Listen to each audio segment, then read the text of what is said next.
ದೆಹಲಿಯಲ್ಲಿ ಸಂಭವಿಸಿದ ಕಾರು ಸ್ಫೋಟ ಪ್ರಕರಣ ದೇಶದೆಲ್ಲೆಡೆ ಆತಂಕ ಸೃಷ್ಟಿಸಿದೆ. ಸಿಲಿಕಾನ್ ಸಿಟಿ ಬೆಂಗಳೂರಿನಲ್ಲೂ ಕೂಡ ಹೈ ಅಲರ್ಟ್ ಘೋಷಣೆ ಮಾಡಿದ್ದು, ರಾತ್ರಿ ಇಡೀ ಖಾಕಿ ಪಡೆ ಹದ್ದಿನ ಕಣ್ಣಿಟ್ಟು ಎಲ್ಲೆಡೆ ನಿಗಾ ವಹಿಸಿದ್ದಾರೆ. ಹಾಗಾದರೆ ನಗರದಲ್ಲಿ ಯಾವ ರೀತಿ ಹೈ ಅಲರ್ಟ್ ಇದೆ ಗೊತ್ತಾ? Take A look. ದೆಹಲಿಯಲ್ಲಿ ಸ್ಫೋಟ, ಬೆಂಗಳೂರಿನಲ್ಲಿ ಹೈ ಅಲರ್ಟ್. ರಾತ್ರಿಯಿಂದ ವಾಹನಗಳ ತಪಾಸಣೆ, ಎಲ್ಲೆಡೆ ತೀವ್ರ ನಿಗಾ.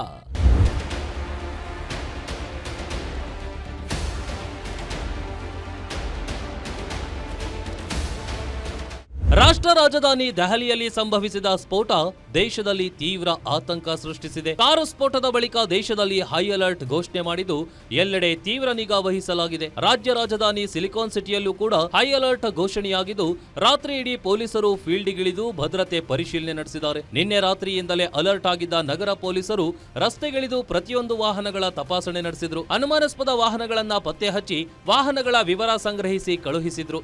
ಖುದ್ದು ಡಿಸಿಪಿಗಳೇ ರಸ್ತೆಗೆ ಇಳಿದಿದ್ದು, ಕಾರು, ಬೈಕ್ ಸೇರಿದಂತೆ ಪ್ರತಿಯೊಂದು ವಾಹನದ ತಪಾಸಣೆ ನಡೆಸಿದ್ರು. ಇನ್ನು ಜನನಿಬಿಡ ಪ್ರದೇಶಗಳಾದ ಬಸ್ ನಿಲ್ದಾಣ, ರೈಲು ನಿಲ್ದಾಣ, ಮೆಟ್ರೋ ಸ್ಟೇಷನ್, ಮಾಲ್ಗಳಲ್ಲಿ ಹೆಚ್ಚಿನ ನಿಗಾ ವಹಿಸಲು ಕಮಿಷನರ್ ಸೂಚಿಸಿದ್ದು, ರಾತ್ರಿಯಿಂದಲೇ ಹೆಚ್ಚಿನ ಪೊಲೀಸರನ್ನ ನಿಯೋಜನೆ ಮಾಡಲಾಗಿತ್ತು. ಅಲ್ಲದೆ ಸಾರ್ವಜನಿಕ ಸ್ಥಳಗಳಲ್ಲಿ ಕಟ್ಟೆಚ್ಚರ ವಹಿಸಲು ಆದೇಶಿಸಿದ ಕಮಿಷನರ್ ಎಲ್ಲೆಡೆ ತಪಾಸಣೆ ನಡೆಸಲು ಸೂಚಿಸಿದ್ರು. ಅದರಲ್ಲಿ malls, railway station, bus stand, metro station ಮತ್ತು ಹೋಟೆಲ್ಸ್, ಲಾಡ್ಜಸ್ ಮತ್ತು ನಾಕಾಬಂದಿ, ಇದು ಎಲ್ಲ ನಮ್ಮ ಪ್ರತಿಯೊಂದು DCP ಅವರು ತಕ್ಷಣ ಅವ್ರ ಅಂಡರ್ ಎಲ್ಲ ACP ಇನ್ಸ್ಪೆಕ್ಟರ್ಸ್ ಮತ್ತು ಸ್ಟಾಫ್ ಕರ್ಕೊಂಡು ಹೋಗಿ, ಪ್ಲಸ್ ನಮ್ಮದು ಆ್ಯಂಟಿ ಸಬ್ಡಾಸ್ಟೆಕ್ ಟೀಮ್ ಅವರು ಕೂಡ ಎಲ್ಲ ಕಡೆ ಹೋಗಿತ್ತು. ಇವತ್ತು ಕೂಡ ನಾವು ಕಂಟಿನ್ಯೂ ಮಾಡ್ತೀವಿ.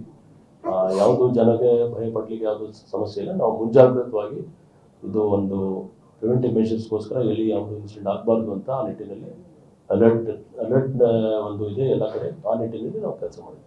ದೆಹಲಿಯಲ್ಲಿ ಸಂಭವಿಸಿದ ಸ್ಫೋಟ ನಗರದಲ್ಲಿ ಖಾಕಿ ಪಡೆಯ ನಿದ್ದೆ ಕೆಡಿಸಿದೆ. ಪ್ರಮುಖ ಏರಿಯಾ ಸ್ಥಳಗಳಲ್ಲಿ ನಿಗಾ ವಹಿಸಲಾಗಿದೆ. ಹಾಗೂ ನಗರಕ್ಕೆ ಎಂಟ್ರಿ ಆಗುವ ಪ್ರತಿ ರಸ್ತೆಗಳಲ್ಲಿ ಬ್ಯಾರಿಕೇಡ್ ಹಾಕಿ ತಪಾಸಣೆ ನಡೆಸಲಾಗ್ತಾ ಇದೆ. ಹೋಟೆಲ್, ಲಾಡ್ಜ್ಗಳ ಮೇಲೂ ನಿಗಾ ಇಟ್ಟಿರುವ ಪೊಲೀಸರು ಅನುಮಾನಾಸ್ಪದ ವ್ಯಕ್ತಿಗಳ ಬಗ್ಗೆ ಮಾಹಿತಿ ನೀಡುವಂತೆ ಮನವಿ ಮಾಡಿದ್ದಾರೆ. ಇನ್ನು ರಾಜ್ಯ ರೈಲ್ವೆ ಪೊಲೀಸರು ಸಹ ಫುಲ್ ಅಲರ್ಟ್ ಆಗಿದ್ದು, ಕರ್ನಾಟಕ ರೈಲ್ವೆ ವ್ಯಾಪ್ತಿ ಒಳಗೆ ಬರುವ ನಿಲ್ದಾಣಗಳಲ್ಲಿ ಭದ್ರತೆ ಹೆಚ್ಚಿಸಿದ್ದಾರೆ. ಈ ಬಗ್ಗೆ ಪ್ರತಿಕ್ರಿಯಿಸಿರುವ railway SP Yatish, RPF Bengaluru ಸ್ಥಳೀಯ ಠಾಣೆಗಳ ಸಿಬ್ಬಂದಿ ಸಹಕಾರದೊಂದಿಗೆ ಭದ್ರತೆ ನೀಡಲಾಗಿದ್ದು, ಇದುವರೆಗೆ ಯಾವುದೇ ಅನುಮಾನಾಸ್ಪದ ಚಟುವಟಿಕೆ ಕಂಡುಬಂದಿಲ್ಲ. ಏನಾದರೂ ಅನುಮಾನಾಸ್ಪದ ವ್ಯಕ್ತಿ ಹಾಗೂ ವಸ್ತುಗಳು ಕಂಡುಬಂದಲ್ಲಿ ಸೂಕ್ತ ಕ್ರಮ ಕೈಗೊಳ್ಳಲಾಗುವುದು ಎಂದಿದ್ದಾರೆ.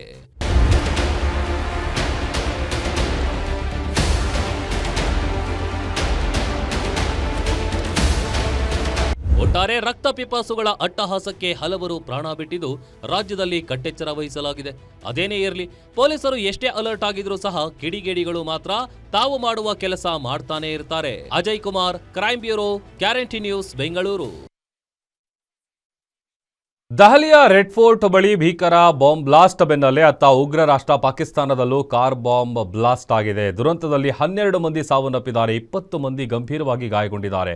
ಇಸ್ಲಾಮಾಬಾದ್ ಜಿಲ್ಲಾ ಕೋರ್ಟ್ ಎದುರು ಸಂಭವಿಸಿದ ಬ್ಲಾಸ್ಟ್ನಲ್ಲಿ ಪಾದಚಾರಿಗಳು ಹಾಗೂ ಕೋರ್ಟಿಗೆ ಆಗಮಿಸಿದ್ದ ನಾಗರಿಕರು ದಾರುಣವಾಗಿ ಸಾವಿಗೀಡಾಗಿದ್ದಾರೆ.